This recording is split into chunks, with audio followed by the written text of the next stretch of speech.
बिस्मिल्लाहिर्रहमानिर्रहीम। अस्सलाम वालेकुम नाजरीन, मेरा नाम अब्दुल्ला है और आप देख रहे हैं इन्फॉर्मेशन के से मेरा यूट्यूब चैनल। माजरत चाहते हैं, कुछ दिन से गायब थे, मेरी तबीयत नासाज थी, गले में प्रॉब्लम था यार, इन्फेक्शन है। काफ़ी देर गुजर गई मुझे तो इस इन्फेक्शन से लड़ते हुए, पता नहीं क्या मसला है। बहरहाल अल्लाह ताला शफा दे। कुछ बद परहेज़ी कर लेता हूँ तो उस वजह से गला ख़राब हो जाता है, तो 15-15 20 दिन गुजर जाते हैं इस खराबी की वजह से। बहरहाल मैं इस दौरान आप लोगों से रब्ता नहीं कर सका, इसके लिए मैं अपने मेम्बरान, अपने व्यूज़ सब से माज़रत चाहता हूँ। इंशाअल्लाह ताला आइंदा नहीं होगा, मैं कोशिश करूँगा कि अब एहतियात ज़्यादा करूँ। मेरे पास चंद एक मौजू है, मैं कोशिश करूँगा सबकी वजाहत करूँ। सबसे पहले जो टॉपिक है हमारे पास वो फ़र्दी मसस्सा है। यानी इसके रिलेटेड मेरे पास एक अच्छी गुड न्यूज़ है और एक बैड न्यूज़ भी उसके साथ शामिल है। ठीक है जी, ये उन तमाम भाइयों के लिए जो फ़र्दी मसस्सा में काम कर रहे हैं। ज़्यादातर आप लोग जानते हैं फ़र्दी मसस्सा में लोग आज़ाद काम करते हैं। दूसरी नंबर पे एक टॉपिक जो मेन मुझसे सवाल किया जा रहा है वो ये कि भाई मैंने अपने मुल्क में वैक्सीन लगवाई, दोनों डोज लेने के बाद मैं सऊदी अरबिया आया, 5 दिन करतीना किया। अब ये जो दोनों वैक्सीन की डोज मैंने अपने मुल्क में ली, ये मेरे तवक्कुल पे शो नहीं हो रही, तो इसका हल क्या है? तो मेरे भाई यही सवाल जवादात से हमने किया, तो जवादात ने उसका एक जवाब दिया, तो वो मैं आपके साथ शेयर करूँगा। फ़्लाइट्स के मतलब बात करेंगे। मैं आप भाइयों के साथ एक बात शेयर करना चाहता हूँ कि मेरे पास मेरे शहर पाकपतन में एक ट्रैवल एजेंसी है जिसका नाम है एम मनशा travel and tours private limited. ये एम मनशा जो है मेरे वालिद साहब के नाम से है। इसमें मेरा कज़न है इब्राहिम जोया, महरान जोया साहब, भाई है साथ में, वो सारे काम करते हैं मेरे वालिद साहब की सरबराहियत में। तो इंशाअल्लाह ताला आप इन पे ट्रस्ट कर सकते हैं। अगर कोई भी काम आपको पाकिस्तान में ट्रैवल एजेंसी के रिलेटेड हो तो आप इन पे मुकम्मल तौर पे एतमाद कर सकते हैं। ये आपके एतमाद को इंशाअल्लाह ताला ठेस नहीं पहुँचाएंगे। ठीक है जी। इसके बाद बात करेंगे हम आखिर में ट्रांसफ़र के रिलेटेड या डिजिटल कॉन्ट्रैक्ट सिस्टम के बारे में। कुछ अफवाह हैं, कुछ अफवाहें हैं, तो मैं कोशिश करूँगा उन सबको दूर करूँ। सबसे पहले बात करेंगे फ़र्दी मसस्सा की। तो मैंने आपको बताऊं कि फ़र्दी मसस्सा के बारे में जवादात से सवाल किया गया, तो जवादात ने कहा वादे तौर पे कि हम फ़र्दी मसस्सा को सपोर्ट करने जा रहे हैं। हम फ़र्दी मसस्सा को चाहते हैं कि ये जो छोटे कारोबार हैं, असल में तो होता ही है कि फ़र्दी मसस्सा वाले तकरीबन 90% जो फ़र्दी मसस्सा होते हैं वो आज़ाद काम करने वाले भाइयों के लिए बनाए जाते हैं। जो भाई बाहर काम करते हैं उन्हें मंथली वगैरह फिक्स वगैरह होता है। मेरे पास भी काफ़ी फ़र्दी मसस्सा है। बाहर ये फ़र्दी मसस्से का ज़्यादातर काम यही होता है कि ये आज़ाद काम करवाते हैं बाहर। ठीक है जी। बहरहाल आजकल कुछ सख्ती है, लेकिन आप लोग जानते हैं सख्ती जितनी भी हो ये वक्ती तौर पे होती है, मुसलसल सख्ती नहीं रह सकती होती। इससे पहले साए खास के बारे में आपने देखा कि बहुत ज़्यादा तफ्तीश हुई, लेकिन बाद में हुआ यूँ कि साए खास को बल्कि मोहलत मिल गई कि वो अपना ट्रांसफ़र कर सकते हैं, बल्कि ना कि सिर्फ ट्रांसफ़र कर सकते हैं बल्कि अपना पेशा तब्दील कर सकते हैं। माशाल्लाह ये एक बहुत अरसे बाद ऑफ़र आई है। मलिक अब्दुल्ला के दौर में कुछ इस तरह की ऑफ़र आई थी, लेकिन खैर वो तो बहुत बड़ी ऑफ़र थी। वो तो ये थी कि अगर कोई उम्रे पे आया वो भी ट्रांसफ़र कर सकता है। इसी तरह वो जिस तरह भी कोई बंदा आया था वो अपना ट्रांसफ़र करके महीना कोई भी अपना महीना चूज़ कर सकता है। तो इसके बारे में अब ये है कि लास्ट में इसके बारे में खुशखबरी एक सिंगल आ चुकी है कि आप अपना ट्रांसफ़र कर सकते हैं। ठीक है जी। और महीना चेंज कर सकते हैं साए खास वाले भाई साहब। फ़र्दी मसस्सा के बारे में जो खुशखबरी है वो ये है कि 2023 तक जवादात ने वादे तौर पे कहा कि 2023 तक इसको मुकाबल माली की आम छूट है, आम माफ़ी है।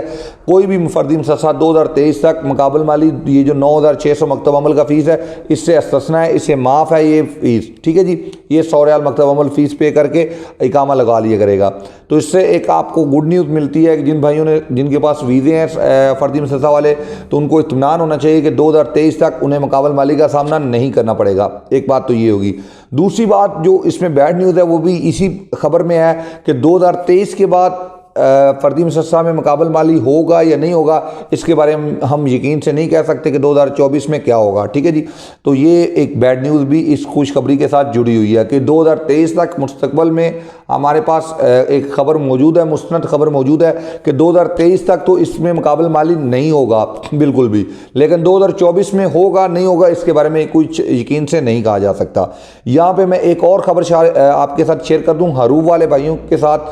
बहुत ज़्यादा भाई जो हैं वो हरूफ के मसले में मुब्तला हैं और वो चाहते हैं कि इसका हल हो। तो मैं आप भाइयों को एक बात बताऊँ, आप किसी धोखे या फ्रॉड में ना आया करें। ये जो हरूफ वाले भाई हैं ना, पहले हरूफ कैंसिल हो जाता था 7-8 हज़ार में, आप लोग जानते हैं कैसे, बेहतर जानते हैं। मैं यहाँ पे वीडियो में नहीं बताना चाहता, लेकिन हो जाता था। लेकिन फ़िलहाल हरूफ जो कैंसिल हो रहा है वो कफ़ील के पेपर के बिना पर हो रहा है। अगर वो वकाला बना के दे या वो गुरफत जारिया उसका पेपर हो तो हरूफ कैंसिल होता है। इतनी ही जितना मैंने आपको कहा आप समझ गए होंगे इंशाल्लाह ताला। ज़्यादा वजाहत करेंगे तो मेरे लिए भी शायद मुश्किल हो। ठीक है जी, ये किस तरीके से होते हैं ये यहाँ पे लोग करते हैं। बहरहाल अगर आप किसी को अपना काम दें तो लाजमी तौर पे किसी मकतब के थ्रू दें और उस बात को यकीनी बनाएं कि वो जो सनद आपको दे रहा है वो उसी मकतब का है जिस मकतब का उसने बाहर बोर्ड लगा रखा है। ऐसा ना हो कि आप सनद लेके चले जाएं चुपचाप के, उसने सनद दे दी लेकिन आपको काम है कि सनद को चेक किया करें। बाद दफ़ा ऐसा होता है कि कुछ मकातब इस तरह काम करते हैं, मैं आपको बता रहा हूँ कि कुछ मकातब इसी तरह काम करते हैं कि सनद किसी और की होती है मंशा की और बाहर बोर्ड कोई और लगा होता है। तो जब आप उसे चैलेंज करने आएंगे तो वो तो पकड़ के कह देंगे भाई ये तो हमारा पेपर ही नहीं है, ये हमारी सनद ही नहीं है। ठीक है मेरा भाई, बाद दफ़ा बंदा चेंज हो जाता है तो ये मामला फिर आपके लिए ख़तरनाक होगा। लेकिन अगर आपके पास नफ्स सेम मंशा की सनद होगी तो वो आपके पैसे लेके फ़रार होने का रास्ता उसके पास नहीं होगा। फिर ये बात होगी। अब वैक्सीन अपने मुल्क में लगवाई, यही सवाल जवाबात से किया गया कि मैंने वैक्सीन अपने मुल्क में लगवाई है और मैं सऊदी अरबिया में 5 दिन करतीना भी हो गया हूँ और वैक्सीन जो है वो मेरे तवक्कलना पे शो नहीं हो रही। तो इसका जवाब जवाबात ने दिया है, उन्हें एक ईमेल दिया और एक लिंक दिया कि आप इस लिंक पे जाके एक नमूज़ी डाउनलोड करें, उसे फिल करें। फिल करने के बाद इस ईमेल पे हमें सेंड कर दें, साथ में लफ़ कर दें आपका इकामा, साथ में लफ़ कर दीजिए आपका पासपोर्ट और साथ में लफ़ कर दीजिए आपका कोविड-19 वैक्सीन का जो आपने सर्टिफिकेट हासिल किया अपने मुल्क में। यहाँ पे मैं एक और बात की वजाहत कर दूँ कि आप में से ज़्यादातर भाई जो पाकिस्तान से ख़ास तौर पे जिनका तल्लक है वो जब वैक्सीन का रजिस्ट्रेशन करते हैं नादरा पे तो वहाँ पे पासपोर्ट नंबर नहीं दर्ज करते। ये सबसे बड़ी मिस्टेक है। इतनी बड़ी भी नहीं, वो 100 रियाल दोबारा 100 रुपये पाकिस्तानी जो है तकरीबन 5 रियाल सऊदी बनेंगे, इससे भी कम, तो वो पे करके दोबारा बना लेंगे। मैं पुरानी बात करके अभी तो शायद 3 रियाल में भी बन जाए 100 रुपये पाकिस्तानी, तो वो दोबारा उसमें अमेंडमेंट कर सकते हैं। उस पर मैं एक वीडियो बना दूंगा। लेकिन लाजमी तौर पे जब भी आप किसी ऑफिस से किसी मकतब से ये रजिस्ट्रेशन करवाएं तो इस बात को यकीनी बनाया करें कि वो उसमें आपका पासपोर्ट अंदराज करे लाजमी तौर पे। एक बात तो ये होगी, तो ये आप चीज़ें सेंड कर देंगे, ये मैं डिस्क्रिप्शन में दे देता हूँ, आपको लिंक भी दे देता हूँ और दूसरे नंबर पे ईमेल भी दे देता हूँ। ये एक अथेंटिक है जवादार की तरफ से, आप इस पे सेंड करेंगे तो इंशाल्लाह ताला आफ्टर 72 आवर या इस 3-4 दिन के अंदर अंदर आपका जो तवक्कलना है उस पर आपका वैक्सीन जो है वो आप शो हो जाएगा इंशाल्लाह ताला। फ़्लाइट्स के मतलब बात करें तो मेरे पास पाकपतन में ट्रैवल एजेंसी है एम मंशा travel and tours private limited, आप इन पे मुकम्मल तौर पे अतमाद कर सकते हैं। मेरे ख्याल में फ़्लाइट्स का बंदिश का चांस फ़िलहाल कम है। अल्लाह ना करे ये ओमिक्रॉन के केसेस की तादाद में इजाफा हो, अगर खुदा न खास्ते इसमें इजाफा होता है तो फिर ना कि सिर्फ फ़्लाइट्स बंद होंगी बल्कि दोबारा से लॉकडाउन और दीगर मामला की तरफ बढ़ेंगे ये मामला। ठीक है, अल्लाह ना करे ऐसा हो। लेकिन ओमिक्रॉन अगर नहीं बढ़ता, जैसे कि सऊदी वज़ारत सेहत ने आज एक प्रेस कॉन्फ्रेंस में वादे तौर पे बताया है कि केसेस की तादाद की वजह जो इजाफे की यानी जो है उसकी जो बड़ी वजह है वो ये है कि कोविड-19 की वैक्सीन ना लगवाना। यानी जितने भी केसेस सामने आ रहे हैं उनमें से ज़्यादातर तादाद उन लोगों की है जिन्होंने अभी तक कोविड-19 की वैक्सीन नहीं लगवाई। ठीक है जी, ये बड़ी वजह उन्होंने बताई है। तो इसका मतलब है कि अगर कोई खुदा न खास्ता फ़्लाइट्स या बाहर से आने वाले लोगों में ये वबा होती तो फिर वो वादे तौर पे बता रहे थे, फिर इस पर पाबंदी का सामना भी करना पड़ सकता था। लेकिन उन्होंने वादे तौर पे कहा कि ये जो कोविड-19 की केसेस की तादाद में इजाफा हो रहा है ये उन लोगों की वजह से है जिन्होंने अभी तक दोनों वैक्सीन की डोज नहीं ली। तो इससे हमें एक तो यकीन हो गया कि इंशाल्लाह ताला फ़्लाइट्स की बंदिश का चांस कम है।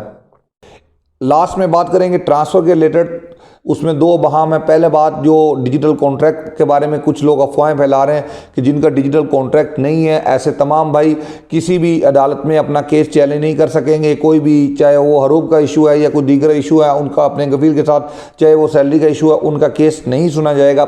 तो ये सब अफवाहें, ऐसा कुछ नहीं हो सकता मेरा भाई। मकतब अमल आपको ये पाबंद नहीं करता कि लाजमी तौर पर आपने अपने कफील के साथ ही कॉन्ट्रैक्ट करना है।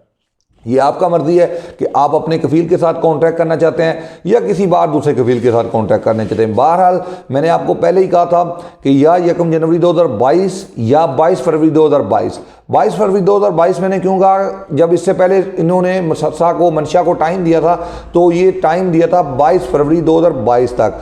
तो 22 फरवरी 2022 तक टाइम गुजर जाएगा तमाम ताजर का, तो उसके बाद नए निज़ाम पे 100% अमल पैरा होगा। इसे सऊदी गवर्नमेंट ने भी लास्ट दिसंबर में शाया किया था और वादे तौर पे कहा था कि सऊदी हुकूमत से जब ये पूछा गया कि आप जो 14 मार्च 2021 में ऐलान किया गया था कि आप उस पर अब भी कायम हैं, तो उन्होंने कहा था एज इट एज हम इस पे कायम हैं, लफज ब लफज इस पे कायम है। इंशाल्लाह ताला जो भी हमने कहा हम इस पे मनवन इसको तस्लीम करेंगे और इसी कानून के तहत काम करेंगे। उस कानून के तहत अगर आप अपने कफील से नाखुश हैं तो आप उससे जो आपने उसके साथ कॉन्ट्रैक्ट किया उसे कैंसिल कर सकते हैं और किसी दूसरी कंपनी में ट्रांसफ़र ले सकते हैं। कफील के पास बलाग हरूब का कोई इख्तियार हासिल उसे नहीं होगा, ना ही उसे एग्जिट का इख्तियार हासिल होगा कि वो आपका एग्जिट लगा दे। ये इंशाल्लाह ताला 22 फरवरी 2022 के बाद ये कुछ इख्तियारात कफील से ले लिए जाएंगे। हाँ, इसमें कुछ जुर्माने वगैरह आयद किए जाएंगे, कुछ शराइत और दवाबत आयद किए जाएंगे। ऐसा भी नहीं होगा कि कारोबार को नुकसान पहुंचाया जाए, कुछ ना कुछ शराइत और दवाबत इसमें होंगे। इसके बाद ही आप ट्रांसफ़र कर सकते होंगे, लेकिन 90 डेज़ नोटिस पीरियड के एवज आप ट्रांसफ़र कर सकते हैं। अगर दौरान कॉन्ट्रैक्ट आप ट्रांसफ़र करना चाहते हैं तो 2 सैलरी, अगर नए वीज़े पे हैं तो कम से कम 1 साल गुजारने के बाद आप ट्रांसफ़र करने का हक रखते हैं। बहुत बहुत शुक्रिया, ढेर सारा ख्याल रखिएगा। अगर आपके दिन में कोई सवाल है तो आप पूछ सकते हैं। मेरा व्हाट्सअप नंबर स्क्रीन पे है जस्ट मेम्बरान के लिए, और जो मेम्बरशिप जिनके पास नहीं है या जो मेम्बरशिप नहीं हासिल करना चाहते तो ऐसे तमाम भाई मेरे साथ रब्ता कर सकते हैं कमेंट्स में। आप जो भी सवाल कमेंट्स में पूछेंगे मैं इंशाल्लाह ताला लाजमी तौर पे, आज से मेरा आपसे वादा है, मैं लाजमी तौर पे आपको उसका जवाब दूंगा। बहुत बहुत शुक्रिया, ढेर सारा ख्याल रखिएगा। अल्लाह हाफिज़।